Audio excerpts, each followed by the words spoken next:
This episode is brought to you by Nespresso and Samra Origins by the Weekend Coffee Collection. Introducing Samra Origins. My collaboration with Nespresso is a connection to my roots, to my mother, Samra. Coffee that hits the right notes. It transports you. Crafted with unique notes and bold, soaring flavors. Experience a taste that moves you. Nespresso and Samra Origins. Discover more at Nespresso.com. Living in Las Vegas, sometimes it feels like just a few families wield a lot of power. So today on CityCast Las Vegas, I'm with UNLV history professor Michael Green and my co-host Dayvid Figler, both lifelong Las Vegans, and they're going to tell me about our valley's political dynasties and exactly how influential they are. It's Monday, June 30th. I'm Sarah Lohman, and here's what Las Vegas is talking about.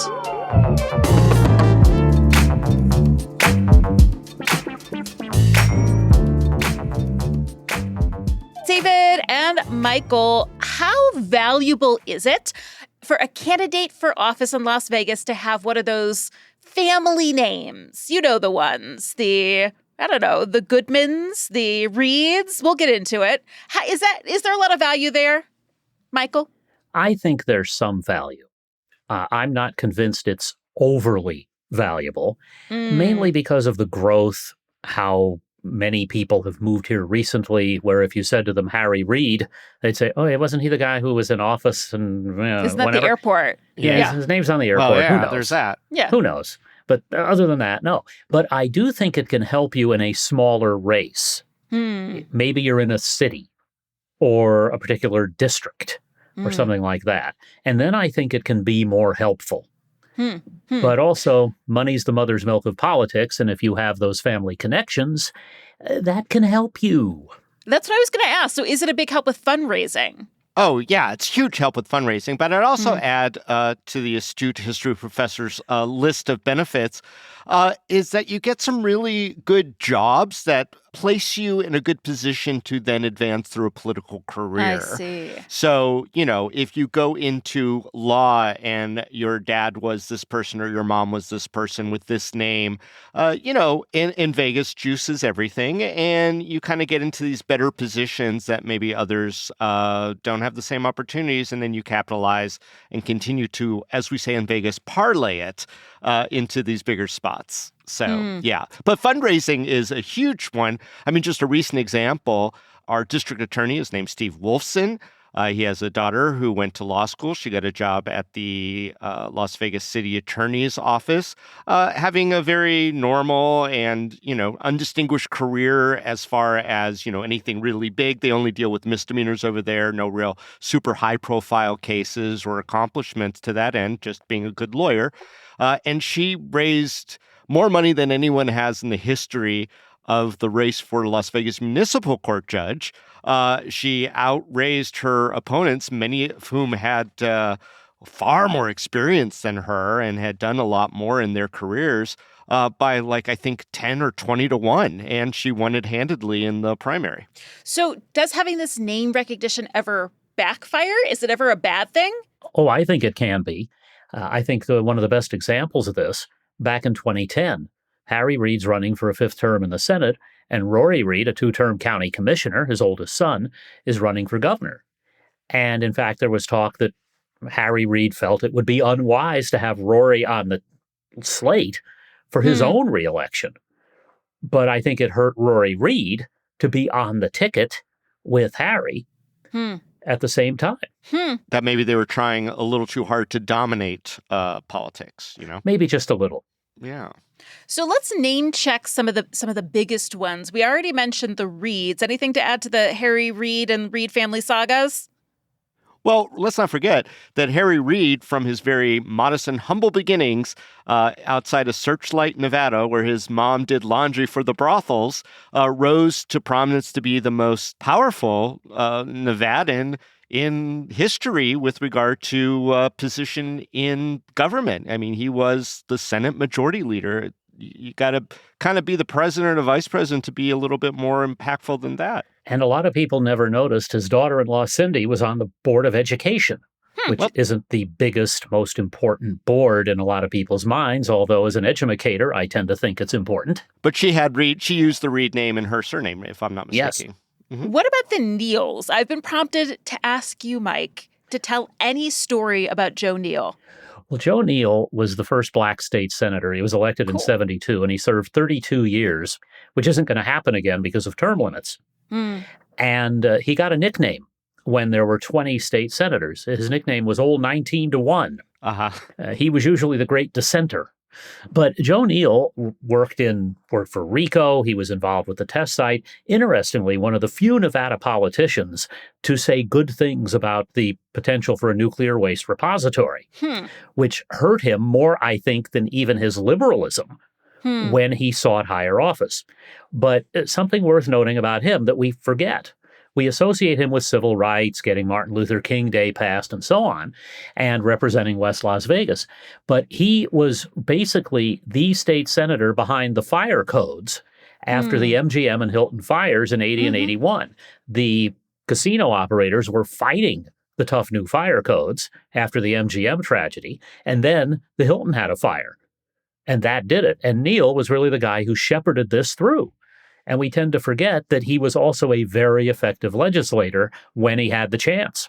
He also, and I just want to add on, famously was the dissent voice trying to raise the gaming tax, thinking that our gaming tax was so low that, certainly they're not paying their fair share given what they take out of our community. And he was often pilloried for that. And now his daughter, Dina Neal, is kind of in his spot, and she often will take on these very unpopular causes as well, sort of in the tradition of her father. And I think sometimes when she gets a little cornered, she sort of recalls the spirit of her father in, fighting for the little guy. She's Very a much state so. senator, correct? She is, and her efficacy is also, a lot of people try to marginalize her impact. They find her to be quite feisty. Well, we just did a little reporting on her because she has been the driving force behind getting people out of the Windsor Park neighborhood and into suitable housing that isn't sinking, which does seem like some basic human rights. So good on the Neals. All right, let's get into the big names. I mean, this one is going to sound familiar to a lot of people. What about the Goodmans? Where do we start there, Michael? And I don't think we'll ever finish. Here's what people forget. Oscar talked about running for mayor before he actually ran. He talked about it in 95. And the reaction then, I remember this, and the reaction in 99 was, first of all, oh my God, mob lawyer, we're going backward. Isn't it terrible? But the other response was, Carolyn was instrumental in founding the Meadows School and involved in a bunch of community activities. She's the one who should run for mayor. And then Oscar wins his 3 terms. And he said she didn't seek his opinion. She was going to do what she wanted to do. And when she ran for mayor, what did people say? Oh, she's just capitalizing on Oscar's name. Isn't that funny? Yeah. Almost and then, of sounds course, like has something to do with her being a woman. Go on, David. Yes. Well, and once Oscar Goodman was elected, he was reelected, termed out. And then the very next mayor was his wife, Carolyn, who also did the same thing. So there were 25 years. So people call it definitely a dynasty. A quarter century in a city as young as Las Vegas is nothing to sneeze at. It's a lot of influence. And then when that term was up, there are 4 Goodman children out there, each of them accomplished in their own way. 2 of them are lawyers. One of the 2 is a judge. One's a doctor, and the other one is involved in psychology. And, the thing is that none of them decided to pick up the mantle, and none of them, to my knowledge, have ever run for political office, nor is there really a desire. Not yet. Not yet. Question, and please excuse my naivete as a newbie, relative newbie to Las Vegas, but what was Oscar Goodman doing before he was mayor? I only know him as mayor and then post-mayor. As Michael said, he was the lawyer for the mob, famously. Wow. So no political appointments or elections before? Nope. Well, he was the president of his synagogue, and as we know from our Senator Jackie Rosen, that can be a stepping stone in Las Vegas. She went from that to Congress to Senate. Not to mention it's harder than being a senator or a mayor. But David and I grew up watching Oscar walk to and from the courthouse with a variety of characters.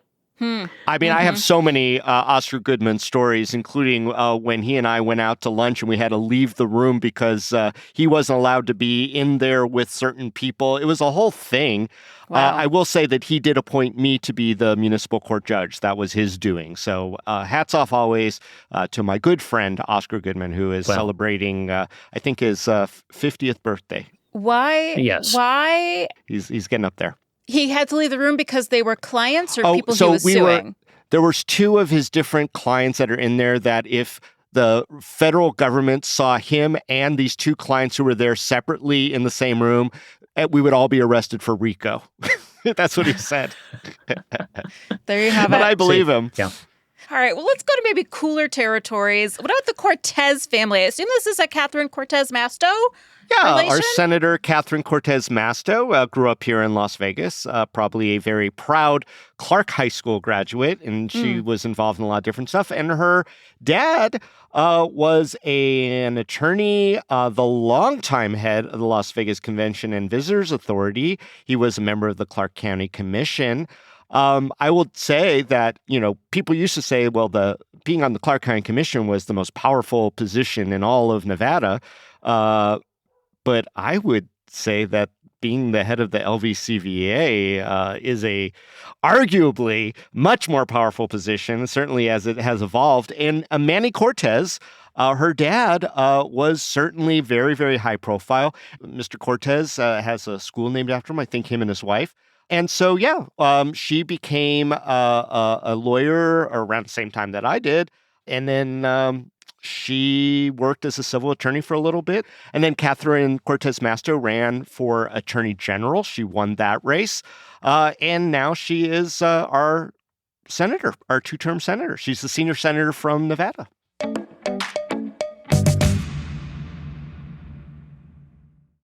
How do you top your love for your cat? With a cascade of decadent savory gravy over a mouth-watering mousse pâté. Fancy Feast gems. 2 gourmet pâtés in one convenient pack. Simply peel and plate to reveal a pyramid shape that makes eating delightful and pamper her with an experience as extraordinary as she is. Turn the everyday into the extraordinary with Fancy Feast gems. Hey, it's Ryan Reynolds here from Mint Mobile. Now, I was looking for fun ways to tell you that Mint's offer of unlimited premium wireless for $15 a month is back. So I thought it would be fun if we made $15 bills. But it turns out that's very illegal. So there goes my big idea for the commercial. Give it a try at mintmobile.com/switch. Upfront payment of $45 for 3-month plan equivalent to $15 per month required. New customer offer for first 3 months only. Speed slow after 35 gigabytes if network's busy. Taxes and fees extra. See mintmobile.com. All right, Michael, how about the Foleys? Well, the first of the Foleys to come to Nevada came to Goldfield at the height of the boom there in 1906. I've been up there. Yep. And old Thomas's son, Roger T., came down here. He was a Muni judge, district attorney. He was eventually the district court judge. And at that time, we had one judge for both Clark County and Lincoln County. This is the late 30s. And the circuit judges, they called them. They would ride on their horses or, cars at that point. Yeah, by then, he was riding his, maybe he had a Mustang, I don't know. And then he became a federal judge in 45. Well, he had 5 sons, and let's give Mrs. Foley credit for that. But his oldest son, Roger D., became a district attorney here. And then he was state attorney general, and he was appointed to the federal bench. And his father had taken senior status. He served with his father as a federal judge. Then there were 4 brothers to Roger: Tom, who became a district court judge; Joe, who became a regent; George, who was district attorney; and John, who was a state senator who ran for both lieutenant governor and governor, didn't get there.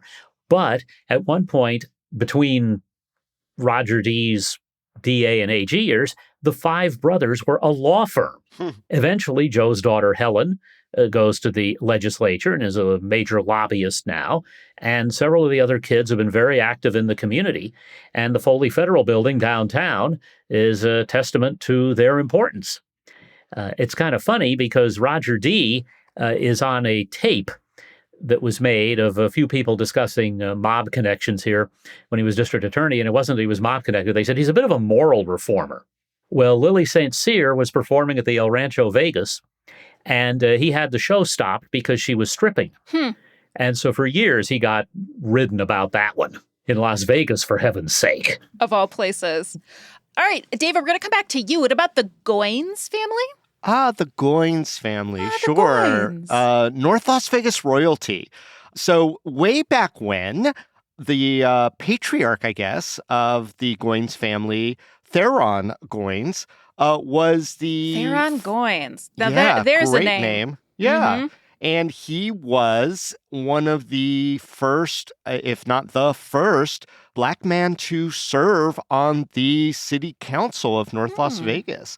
And at one point, the mayor of North Las Vegas was out of commission for a moment. And so he became the first Black mayor, if only for a moment, during a proceeding. His daughter, Pamela Goins Brown, is now the actual mayor of North Las Vegas, and she served terms as a city councilwoman prior to that. His son, Byron Goins, was a longtime Las Vegas planning commissioner and had an unsuccessful run for city council.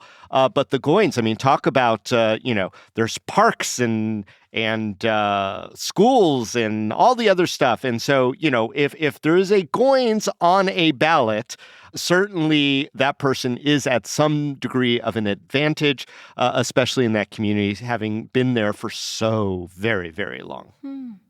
Okay, Michael, bring us home with the Laxalt family. I do remember an Adam Laxalt. I think I've gotten some political flyers. Oh, yes, you have. Well, you see, Adam is the grandson of Paul, and there are some cynics who would say that his entire platform was being Paul's grandson. And who was Paul, Michael? Who was Paul? Good. I'm glad you asked me that. Paul Laxalt was a Basque, grew up in a Basque boarding house hotel in Carson City with his brothers and sisters and his mother. His father was a sheep herder. And if you want to read a beautiful book, his brother Robert, who stayed out of political office, wrote Sweet Promised Land about their father and going back to the Pyrenees. And Paul married into a prominent family, the Ross family, which was a Reno legal family. And Paul went on to be DA in Ormsby County, which has since merged with Carson City. Then he was elected lieutenant governor. During his term as lieutenant governor, he ran for the Senate, and in one of the closest elections in Nevada history, he lost to the one-term incumbent, Howard Cannon, by 48 votes. Wow. Demanded Get a out recount. And vote, everyone. Yep, demanded a recount and lost by 84. Oh. And then 2 years That'll later... show him. That'll teach him a lesson. So 2 years later, he ran for governor against Grant Sawyer, who was running for a third term. And he was running for a third term in Nevada at the same time his friend Pat Brown was running for a third term as governor of California. Laxalt won in Nevada, and California's elected some old actor named Ronald Reagan. And Reagan and Laxalt became close pals working together on the border. And Laxalt did a term as governor, got out, and then there was a vacancy for the U.S. Senate, and Laxalt was elected, served 2 terms. And when he was reelected, Ronald Reagan became president as that term began, and he was really the most powerful senator at the time because he represented Reagan. And eventually his grandson, Adam, who in the interest of dynasties is actually the son of a senator from New Mexico named Pete Domenici, who had had an affair with Paul's daughter. And Adam came back here, if he'd been here much in the first place. He ran for attorney general and was elected, beating, by the way, Ross Miller, whose daddy Bob was governor, and Ross later was elected to the county commission. Adam served his term as attorney general, then ran for governor and lost, ran for U.S. Senate and lost, and I guess he has nowhere to go but down now. Do you have something to add, David? You look delighted. Oh, no. I mean, it was very funny delighted. that a lot of people at the time were like, here's the battle. This was the fight between Laxalt and Miller, and I don't want to, we've gotten this far without using the term Nepo babies, but, and I know Ross very well. He also served as the Secretary of State for Nevada, but, he was handed his patootie by a guy who, by most accounts, didn't really live here, didn't have a lot of connections here other than that name. David, if only you or I had kids so that someone could inherit this beautiful podcast we've laid out. in Las Well, Vegas. I've got my dad's good looks and his charm from being a casino card dealer. Yeah, there you go. There you go. So, there are a handful of family names about town, the Tibertes, the Mulaski family, founding families, let's call them. But some of these families end up going into politics and some of them avoid it. So why do you think that is? Why do some families head first into the politics of our city, county, and state, and some do not? There's an old story about Mo Sedway, who came out of the mob. He'd driven liquor trucks in Prohibition for Bugsy Siegel and Meyer Lansky. And he made noises about running for the city council, then the city commission in Las Vegas. And supposedly Siegel took him aside and said, look, we don't run for office, we control them. And this is not to say that if you're a Tiberti or a Mulaski, to name two very prominent names who have been very important to our history, that they're sitting there saying, well, why should we run when we control it? But there's also the tendency to want to be behind the scenes or not to want to go through the public meat grinder when you have been involved in business. And heaven knows there are strange business dealings out there. I would add to that, these family names are often seen in the contributors lists for those politicians to, maybe that same end is that they have more weight to support who they like, or that they have a pipeline that's maybe a little bit more direct than the average citizen because of the prominence of the family and their importance to the community. But, I think that there's plenty of people who have decided to devote their lives to philanthropy with the family money or with, business endeavors, et cetera, and that politics to many is kind of a distraction maybe for others. Perhaps, but they always have their say. I mean, there's certainly no doubt that those with power and influence don't readily get rid of it as much as that they, maybe avoid the public spotlight. So, Mike, you alluded to this a little at the beginning. Does a transient or quickly growing population of newcomers really care about legacy? I mean, ooh, what a good question. I will have been here 4 years as of August, and honestly, other than the name of the airport and the Catherine Cortez Masto, a lot of these names I had not heard of. Nope. So, should I care about their legacy? Well, of course you should care about it, since we should care about our history. But is legacy enough reason to elect someone? And I don't think it is. You should be able to show what you can do. And you can find a lot of professions where people have benefited from a name, but then in the end, they still have to prove themselves. And in politics, I think this is true. There are people running around today who, if somebody ran whose dad or granddad had been a U.S. senator 50 years ago, they're going to say, so? And are they that important now? But I can remember there were some Nevada politicians, and I think Reid was one of them, Harry Reid, who said essentially every 6 years I have to reintroduce myself because so many people are new and don't know me. That sounds like an issue definitely for our contemporary politicians as well. What do you think, Dayvid? 100% agree with Dr. Green. We have the fastest growing population in all our little areas. And again, it does give you an ability to raise a little bit more money, have more support from people, get endorsements from people, that sort of thing.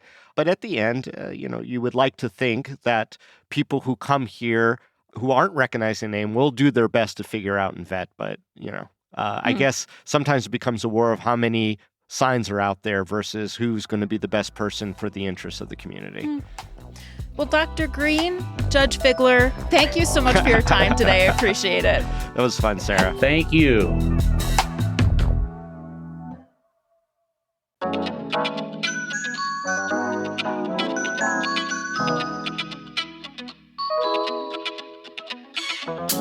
And that's all for today here on CityCast Las Vegas. If you enjoyed this show, send it to a friend. You can rate this show and leave us a review wherever you get your podcasts. And don't forget, subscribe to our morning newsletter.